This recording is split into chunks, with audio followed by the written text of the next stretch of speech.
મિત્રો અત્યારે એક પ્રભાતિયું વાયરલ છે, ખૂબ ટ્રેન્ડિંગમાં, અને ભાઈ શ્રી ચેતનસિંહ રાજપૂતે ખૂબ સરસ રીતે ગાયું અને નાય આપી.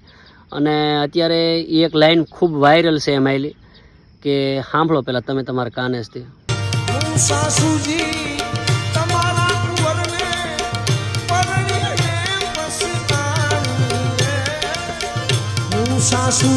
પણ તમને કહી દઉં કે એ લાઈન જે તે યુગમાં જૂનું છે અને તે વખતે લખાણું, અને ત્યારે કંઈક માહોલ એવો હોય છે કે એક ભવારું છે સાસુને ઠપકો આપતી હોય એ રીતે આપને સમજાય છે.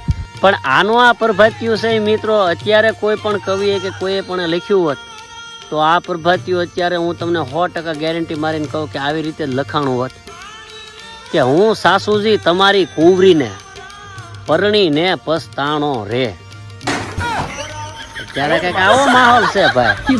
પણ આ તો જૂના જમાનાના છે અને ખૂબ મજા આવે એવા પ્રભાતિયા. એ આપણી સંસ્કૃતિ અને એ આપણી વિરાસત છે મિત્રો. ભજન સંતવાણી સાંભળતા રહેજો અને એની પણ મજા લેજો, કારણ કે એ શબ્દો અને એ વાણી અત્યારે નથી જોવા મળતી.